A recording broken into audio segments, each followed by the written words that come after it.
A continuación, Quito TV. Quito TV, con el arquitecto David López, en Telesucesos, Canal 29.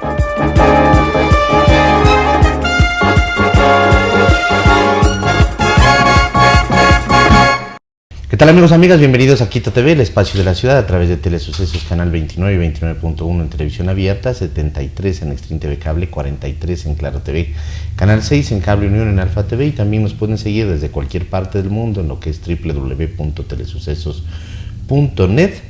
Y además este programa lo subimos luego a YouTube como Telesucesos HD. Ese es nuestro canal de YouTube.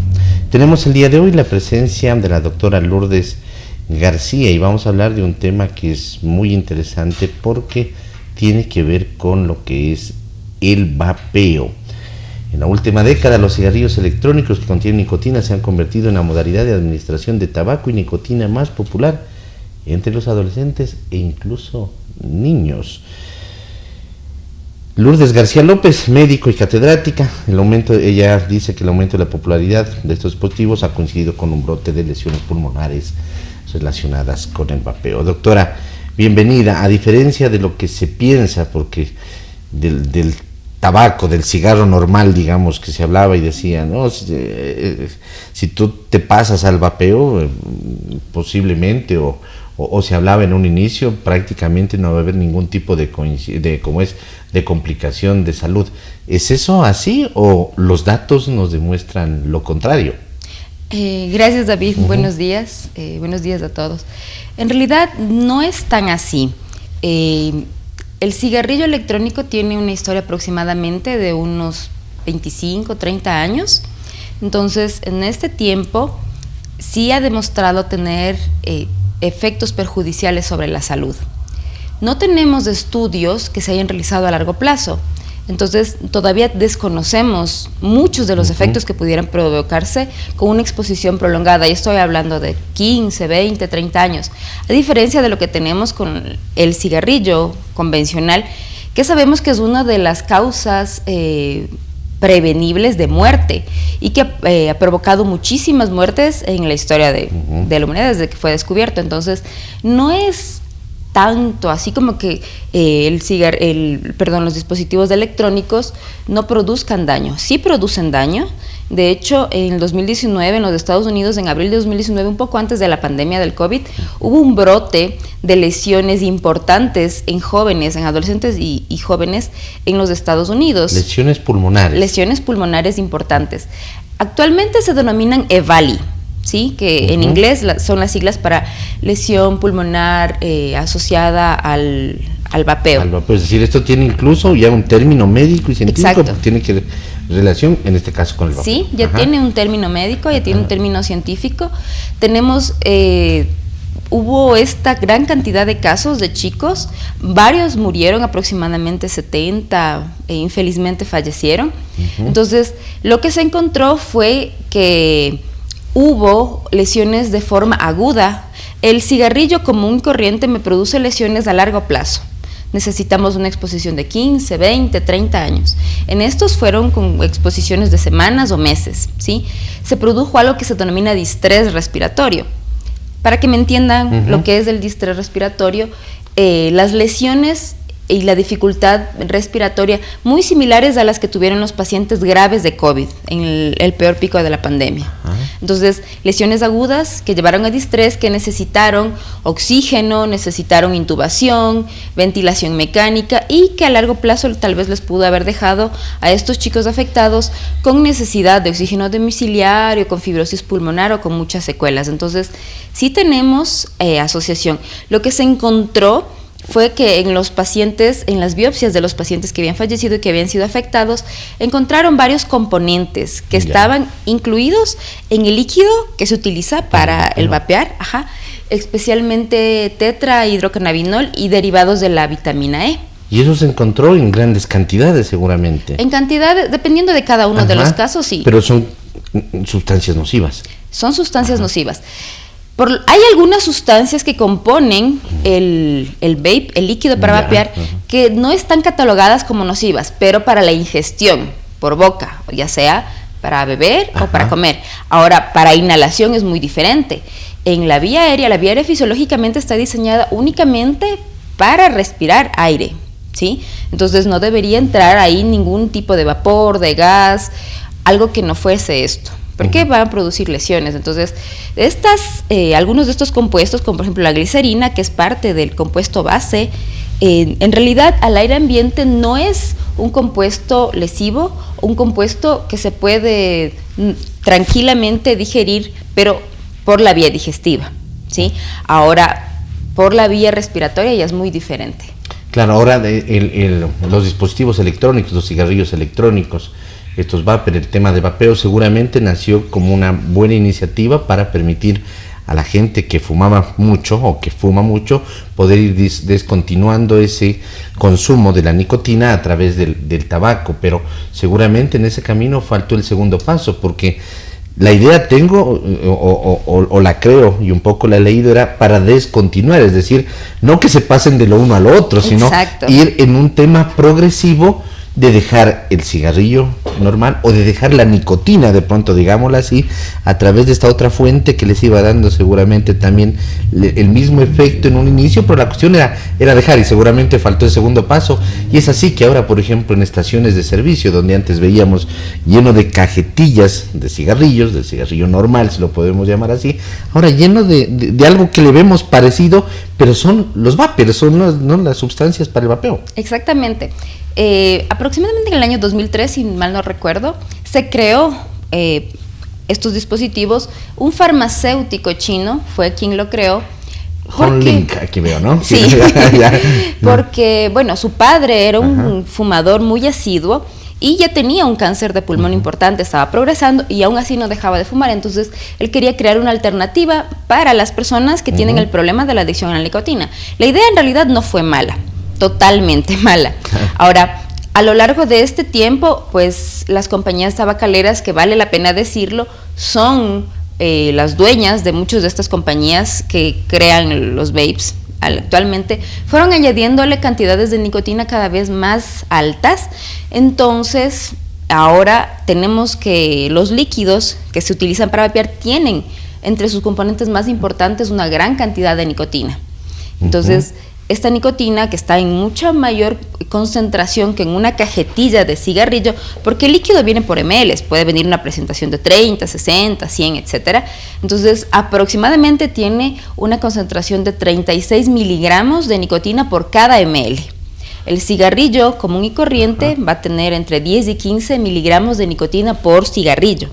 Por cigarrillo. Por cigarrillo. Entonces, de pronto acá estamos teniendo una mayor concentración. Sí. O sea, por ejemplo, en cada vapeada, supongo que es el término referente al vapeo, cuando absorben. Yo no soy fumador ni de lo uno ni de lo otro y se me hacen algunas cosas medio complicado entenderlas. Significa que en un vapeo seguramente estarán consumiendo 1 mililitro o estarán consumiendo más y por lo tanto estarán como fumándose una mayor cantidad, el equivalente en cigarrillos ¿sí? normales, comunes. Sí, eso es cierto. En el cigarrillo normal se absorbe aproximadamente 1 o 2 miligramos de nicotina de los 10 a 15 que tenga, depende de cada tipo de cigarrillo. Ahora, en el dispositivo para vapear, pues se llega a absorber mucho más por la facilidad en la que se forma este vapor y porque la nicotina que se encuentra dentro de estos tiene una característica química que significa que está ionizada, que le hace más soluble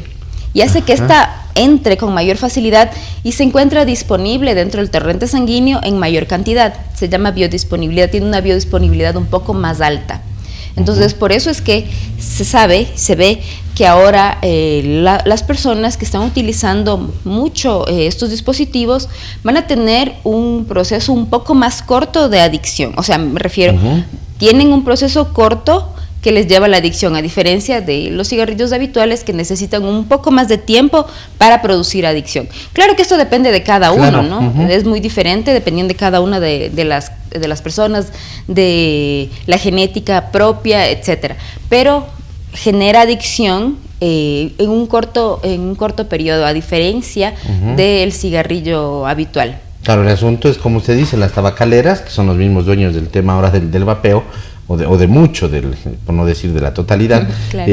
Han ido aumentando la nicotina porque estaba perdiendo el negocio en el otro sentido. Ahora, esto que nació para dejar el tabaco normal o común, como lo estábamos diciendo, puede terminar siendo contraproducente, porque puede ser que algunos terminen regresando al tabaco normal, o algunos que nunca fumaron tabaco normal y que piensan que el vapeo es algo inofensivo, terminan, claro, adquiriendo, lejos de que sea el tema de vapeo en sí, sino una adicción a la nicotina, pueden terminar pasando al otro tabaco también. Sí. El rato que prueban el otro, seguramente nunca lo probaron en la vida. En realidad, wow. Sí, en realidad eso pasa. Incluso existe casos, no son pocos, en los que utilizan los dos dispositivos, tanto el cigarrillo electrónico como el cigarrillo habitual.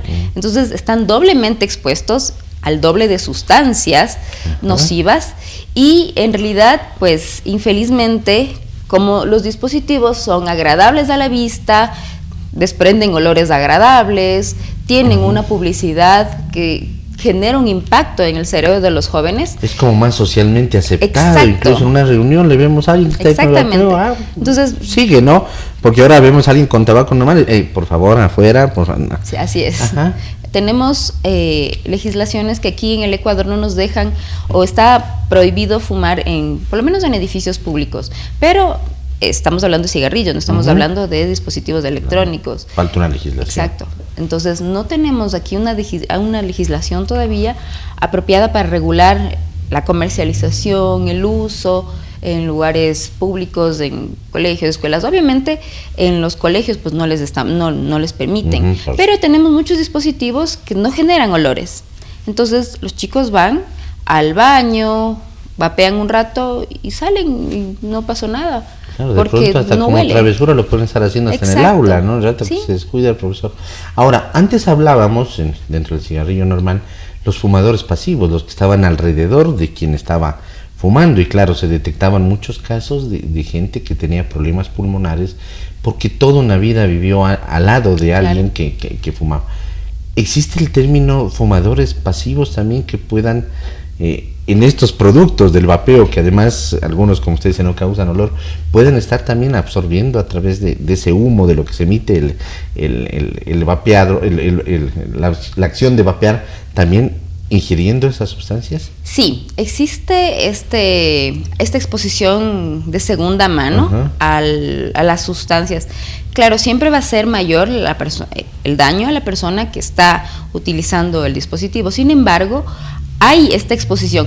A diferencia de los cigarrillos que tenían las personas que estaban expuestas al humo de segunda mano, toda la nicotina, todas las sustancias que vienen del cigarrillo al quemar el mismo, pues en el vapeo se tienen otras sustancias, entre las que se incluyen metales pesados, que son las que se encuentran en este vapor que está disuelto. Y claro, al igual que el cigarrillo, que la exposición al humo de segunda mano del cigarrillo depende del tiempo que la persona esté expuesta y de la cantidad que la persona que está fumando está dispensando al ambiente. Claro. Ajá. Ahora, yo estoy viendo aquí un mapa, dentro del mapa mundi que todos conocemos, el uso de cigarrillos electrónicos en el mundo, y veo, por ejemplo, en rojo, sobre todo en América, tomando desde América del Norte hasta América del Sur, el tema de Alaska, Estados Unidos y Uruguay, como que le veo en rojo, como que es lo más fuerte. Ajá. Ese gráfico pertenece, a una página que se llama The Tobacco Atlas. Básicamente ahí está explicado cuál es la incidencia actual del uso de estos dispositivos. Aproximadamente llega hasta un 30% en los lugares que usted mencionó, que está como que más rojo, y en América del Norte pues es la mayor prevalencia. Ahora, en los países de Europa también tenemos una prevalencia entre 20 y 25, y en América del Sur, dentro de los países que tienen una mayor prevalencia, sí consta Uruguay.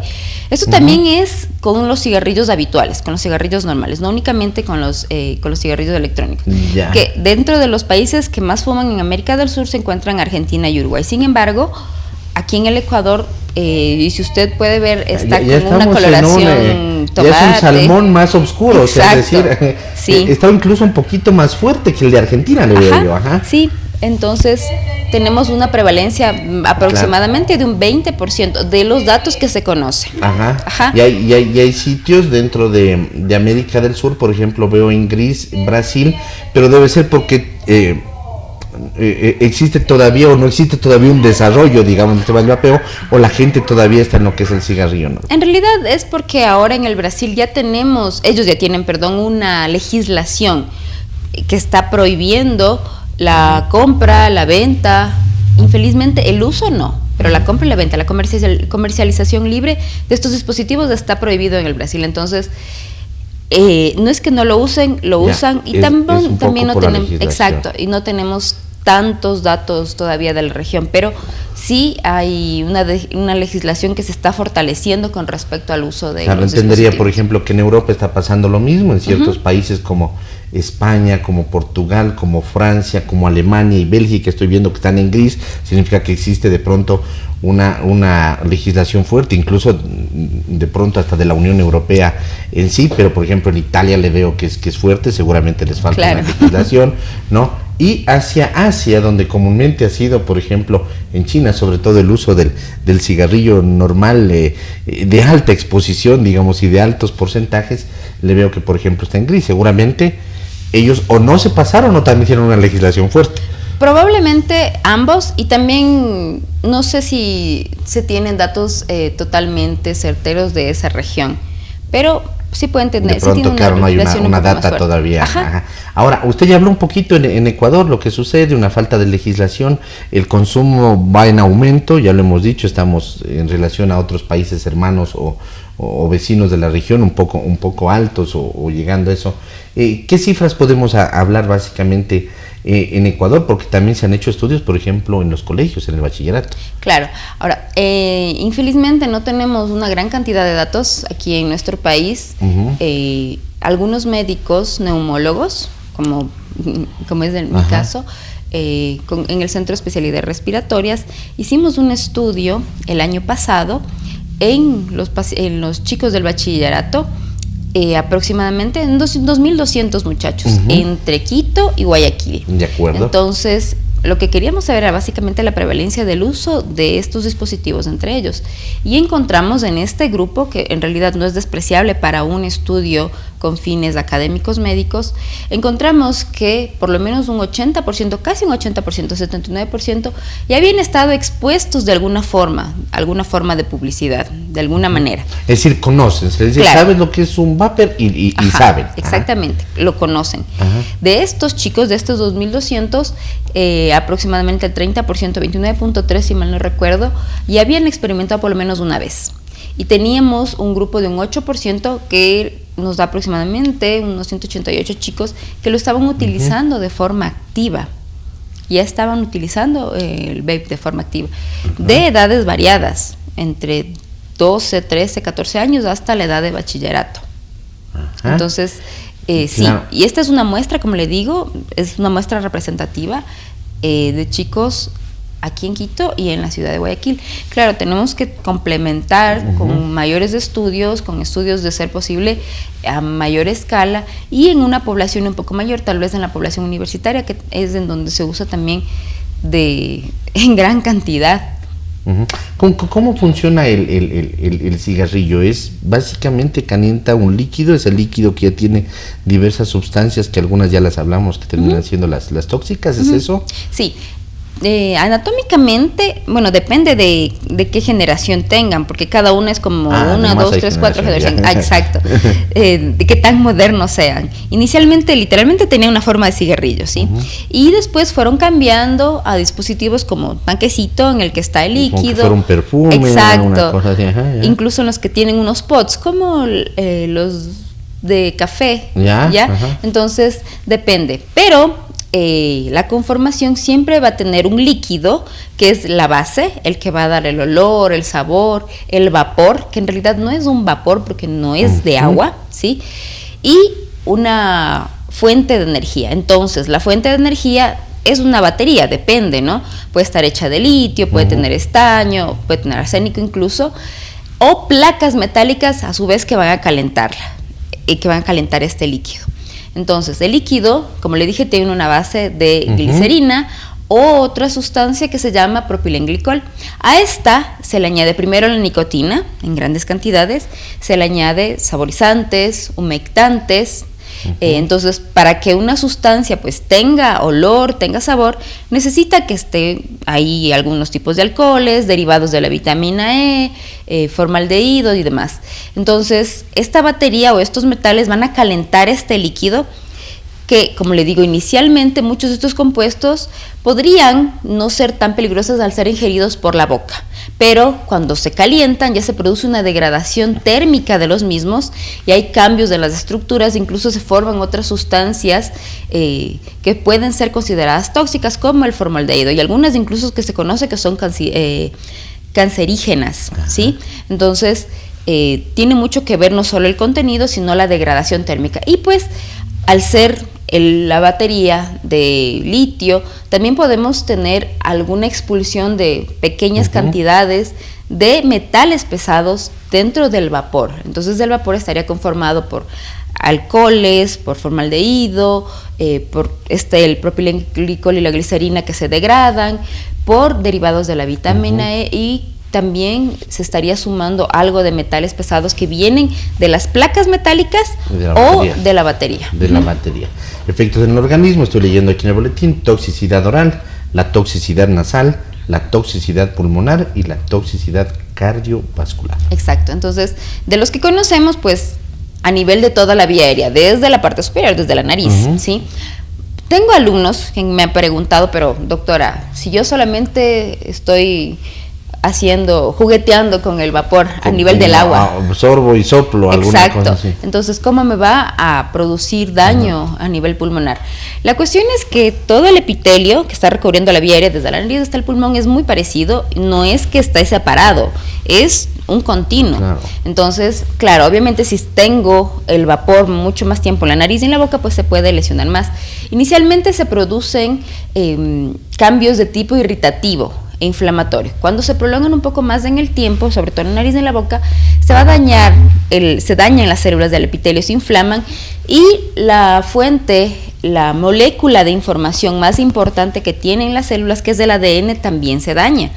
Al tener un daño de ADN, usted está haciendo que esa célula, que ese tejido esté más predispuesto a formar neoplasias, algún tipo de cáncer. Entonces, en la nariz y en la boca se sabe que hay inflamación, incluso aumenta el riesgo de caries en la boca, porque todos estos vapores terminan con la microflora de la boca, ¿sí? Con la microbiota de la boca, que encontramos en muchos tejidos, por ejemplo en el intestino, ¿sí? La flora intestinal. Pero al barrer esta microbiota, pues aumenta el riesgo de caries y de algunas enfermedades periodontales.